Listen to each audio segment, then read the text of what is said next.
Hello မင်္ဂလာပါဒီနေ့ကျွန်တော်ရဲ့အမေမွေးနေ့ဖြစ်ပါတယ်ကျွန်တော်တို့မောင်နှမတွေနဲ့အတူအမေရဲ့မွေးနေ့ကို surprise တိတ်မလို့ပါကျွန်တော်အမေကဘာမှမသိရှာသူ့မွေးနေ့တောင်မသိဘူးအမခန်းထဲမှာလဲနေတာတိတ်ပြီး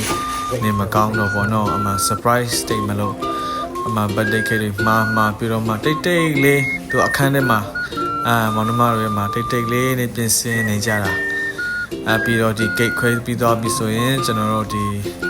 ညစာ restaurant မှာ buffet ပေါ့နော်ကျွန်တော်မြန်မာဆိုင်ပဲdiamond ဘာလာမသိဘူးအဲ့ဒီ allure ဘက်ကလေအမှသွားစားဖို့စီစဉ်ထားတယ်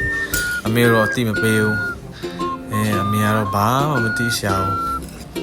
အဲ့လိုပြင်ဆင်နေပါတယ်လို့နော်